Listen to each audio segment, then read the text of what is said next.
Shalom, selamat pagi. Yuk kita baca Yesaya 1 ayat 18 sampai dengan 20. Nah ini ayat yang buat saya sangat memberkati ketika saya baca satu buku dan seorang hamba Tuhan bagikan ayat ini ya. Yuk kita baca dulu ya. Yesaya 1 ayat 18 sampai dengan 20. Marilah baiklah kita berperkara, firman Tuhan. Sekalipun dosamu merah seperti kirmizi, akan menjadi putih seperti salju. Sekalipun berwarna merah seperti kain kesumba, akan menjadi putih seperti bulu domba.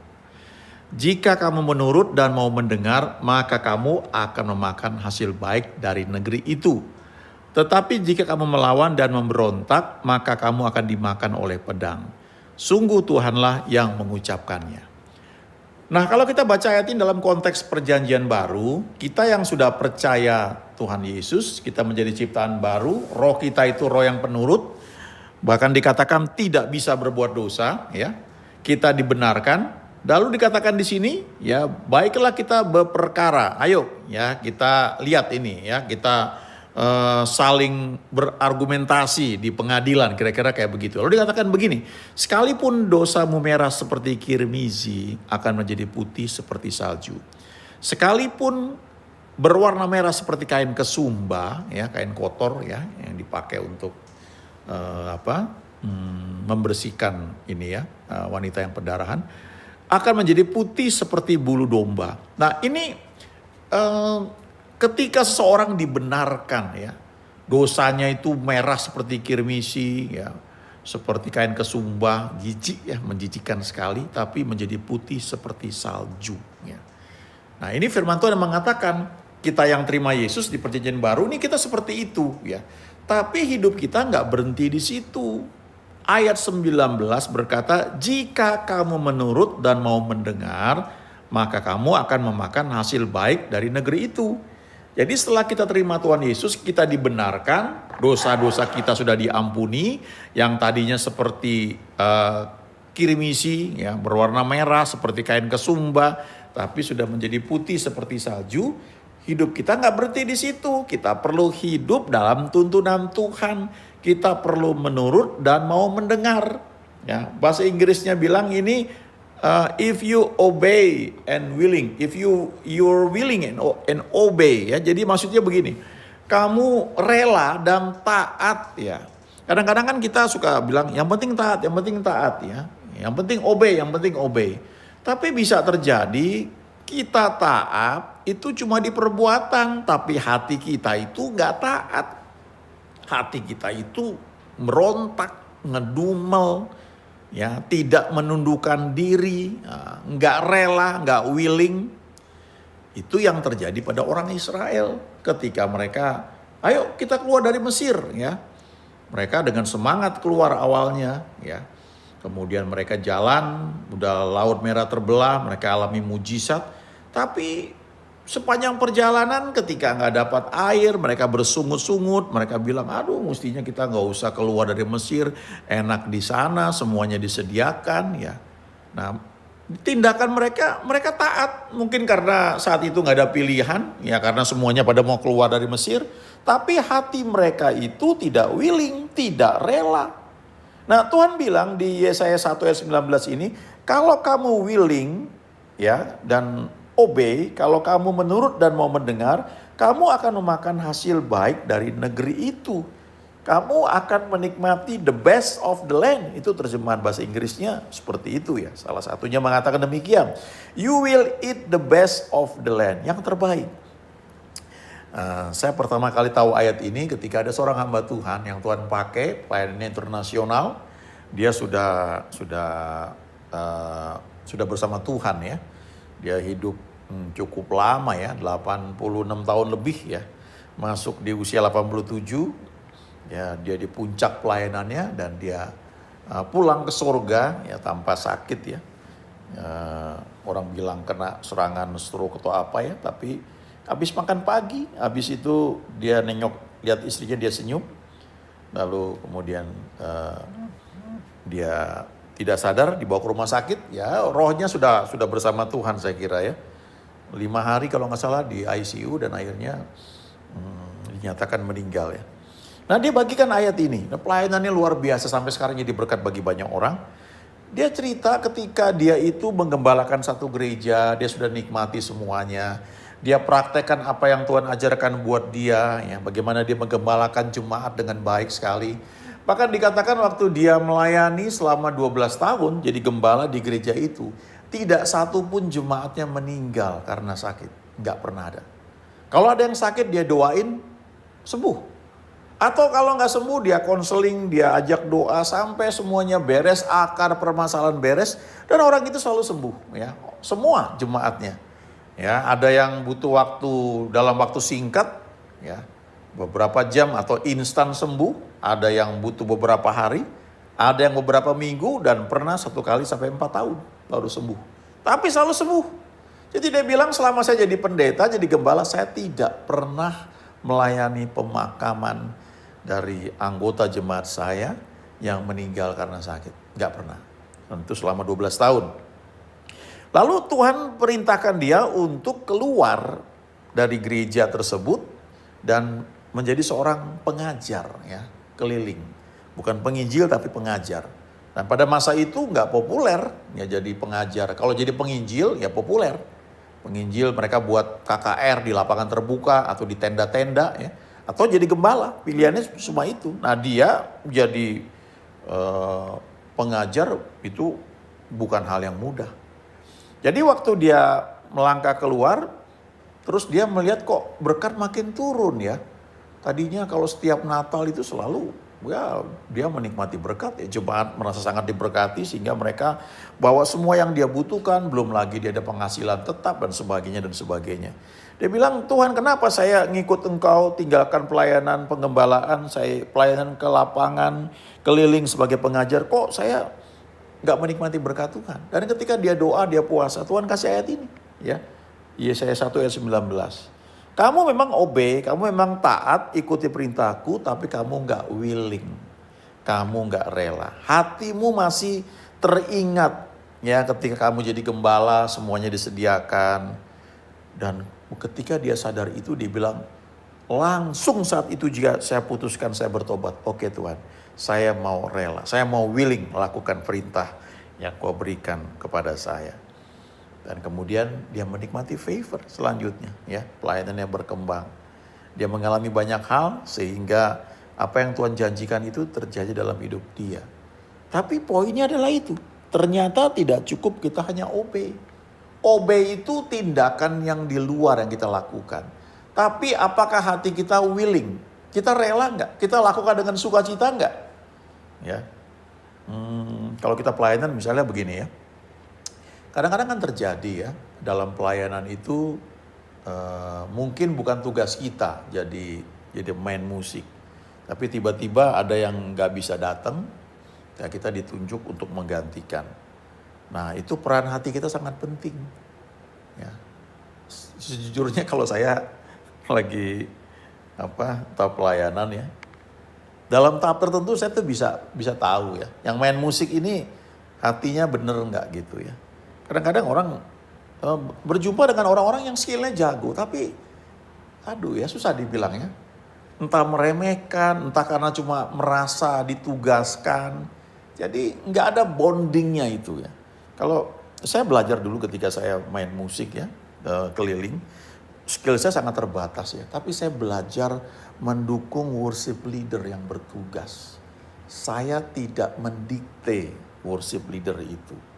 Hati saya tuh menundukkan diri. Saya ini membantu. Jadi kalau suasana gak naik pun saya sambil berdoa, berbahasa roh. Ya, saya menyediakan hati saya terbuka karena yang mimpin kan worship leader, namanya juga leader ya. Dia yang mimpin penyembahannya kemana. Mungkin dia nggak peka, ya bisa aja. Tapi saya bisa berdoa, bukan saya yang leading, bukan saya yang ngenyek atau gangguin ya. Bukan seperti itu. Nah itu sikap hati, orang nggak lihat ya. Tapi Tuhan tahu itu. Dan bagi orang-orang yang peka tahu ya, bisa merasakan hal itu ya. Yang menyedihkan sebenarnya kalau udah di panggung kayak begitu di mimbar, kita kan nggak bisa marah gitu ya. Ya, tapi ya cuma berdoa saja ya. Tuhan bilang jelas ya, kalau kamu willing and obey, ya, kamu willing dan kamu taat, kamu akan menikmati yang terbaik di negeri itu. Tapi kalau kamu melawan dan memberontak, kamu akan dimakan oleh pedang. Nah, saya suka mikir begini ya, kalau kita yang melayani ya di ibadah, entah kita main musik misalnya, kalau kita cuma ngandalin yang namanya persembahan kasih, kita rugi besar ya. Kalau kita punya skill hebat, kita main di tempat lain tuh bisa dihargai luar biasa. Ya. Orang-orang dunia itu menghargai skill dengan hebat sekali. Ya. Banyak orang-orang yang bisa hidup dari musik karena skillnya luar biasa. Mereka jadi orang-orang banyak tuh, banyak orang tuh yang merasa senang. Ya. Laris produknya ya. Kalau buka bikin channel di YouTube tuh banyak yang suka ya, jadi penghasilannya banyak. Nah, kalau kita di pelayanan, kita kan cuma dapat persembahan kasih istilahnya. Namanya juga persembahan kasih. Jumlahnya sih berapa ya? Sebanyak-banyaknya kita pelayanan kan nggak banyak kita dapat itu, ya. Tapi kalau sikap hati kita benar, maka persembahan kasih itu cuma ya mungkin ongkos bensin lah ya istilahnya. Gak akan cukup ya. Tapi berkat Tuhan itu yang membuat kita itu beda ya. Tuhan berkuasa ya, memberikan berkat dari banyak channel ya. Saya pernah ngalami ya banyak hal ya. Kalau kita lakukan bagian kita, satu ketika saya cerita lah misalnya, dulu kami baru punya anak 2 ya. Anak yang sulung ini kursus bahasa Inggris dekat rumah. Lalu di kursus itu punya satu kebiasaan setahun sekali ya kalau nggak salah. Itu ada undian. Yang dapat undian itu akan dapat trip jalan-jalan ke Singapura selama beberapa hari. Sekalian belajar praktek bahasa Inggris ya.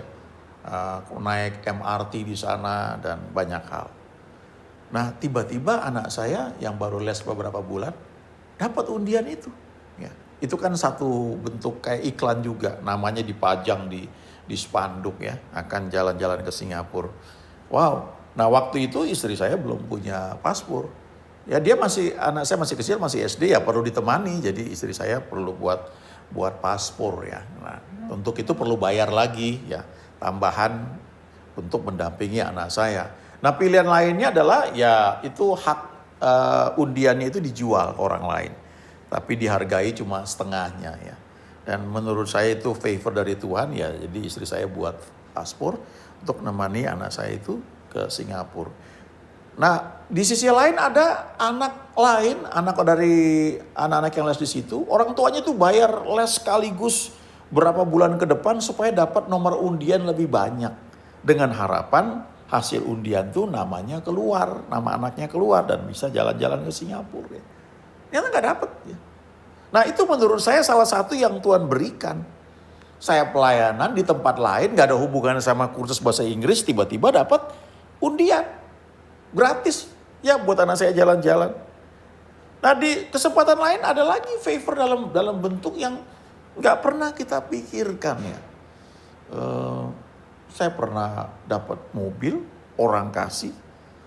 Ya, yang kasih itu gerejanya beda dengan gereja di mana saya berbakti atau saya menjadi melayani. Nggak ada hubungan saudara, nggak ada hubungan keluarga, kulit juga beda, ya, rambut juga beda, mata juga beda. Nggak ada hubungan bisnis, saya nggak kerja sama dia, tapi kok bisa? Ya. Itu yang namanya favor ya. Kamu akan menikmati the best of the land ya, dimanapun kamu berada. Sekian tahun yang lalu saya ikut dengan beberapa teman kami keliling Indonesia ya pelayanan doa. Saya tugas waktu itu main keyboard ya. Skill saya jauh dari sempurna. Cuma karena gak ada yang bisa berangkat ya, cuma ada saya. Jadi istilahnya tak ada rotan akar pun berguna. Jadi kelilinglah saya selama setahun nih dari Papua sana di Wamena sampai ke Medan, Kabanjahe. Pulau demi pulau ya, ada di Kupang, ada di Sulawesi, ada di Kalimantan, di Pulau Jawa, di Pulau Bali, ya, di Pulau Sumba, ya, Sumbawa dan banyak sekali ya. Nah satu kesempatan saya itu pelayan di Ujung Pandang dan jujur waktu itu capek sekali. Karena sebagai pemain musik dengan teman-teman yang lain tuh kami harus siap lebih dulu ya. Kami nginap di satu rumah satu orang anak Tuhan yang cukup berada. Kami tinggal di kamar pakai AC memang, tapi tempat tidurnya ternyata nggak cukup ya. Jadi kami tidur satu tempat tidur ada yang bertiga ya. Itu dipas-pasin lah kaki kami itu sampai menggantung karena harus tidurnya menyilang ya. Tapi AC makan ya cukup baik ya, saya nikmati saja gitu. Nah waktu itu saya merasa suasana nggak cukup naik ketika teman saya mimpin pujian, mimpin penyembahan. Jadi saya tergerak untuk puasa ya. Nah ketika selesai acara baru saya makan. Makanannya waktu itu sebenarnya enak sih, tapi nasi goreng dan saya nggak nyaman waktu itu ya. Jadi sebenarnya secara fisik saya tidak menikmati betul ya. Tapi saya tetap lakukan bagian saya. Saya puasa di mana orang lain gak puasa. Saya puasa untuk menopang pelayanan itu. Sementara saya main musik, saya berdoa juga mendukung teman saya yang jadi worship leader. Setelah selesai acara itu, besok paginya kami akan berangkat ke Papua ya, dari ujung pandang. Ya. Terus saya udah capek sekali, terus saya mau tidur di mana di rumah tempat kami nginep itu. Tapi kemudian pemilik rumah bilang begini, dia minta maaf ya. Aduh maaf ya, panitia gak kasih tahu kalian berapa orang, jadi kalian tidur ini tempat gak nyaman. Dan saya dibilang sama panitia, udahlah saya yang bayar ya, kita cari hotel. Dan dicari satu hotel yang bagus ya pada saat itu. Dan buat saya mewah sekali karena saya baru lulus ya, dan belum kerja, berpelayanan. Itu rasanya mewah sekali ya, kami nginep di hotel yang bagus. Dan itu hanya disediakan untuk saya dengan 3 orang lainnya yang main musik. Ya. Menurut saya itu favor luar biasa. Jadi saya menikmati yang terbaik, the best of the land. Nah kemudian masih sempat tuh mau pelayanan 2 semalaman, tapi cuma sampai jam 12 saja, terus saya balik ke hotel. Dan saya menikmati ya, tidur itu nyaman sekali. Sepertinya Tuhan bilang, kamu kan sudah puasa, kamu lakukan bagian kamu dengan baik. Ayo sekarang kamu istirahat, tidur di tempat yang nyaman ini. Besok pagi-pagi kamu akan terbang dengan teman-teman ke Papua. Nah itu salah satu contoh dari sekian banyak hal kebenaran ayat ini saya alami. Kalau kamu willing and obey, kamu akan menikmati yang terbaik. You will eat the best of the land. Kamu akan tinggal di tempat-tempat yang terbaik, yang pas ya. Mari percaya ayat ini ya. Kalau kita tinggal di satu tempat yang gak nyaman, coba pegang ayat ini. Ajari itu aku Tuhan.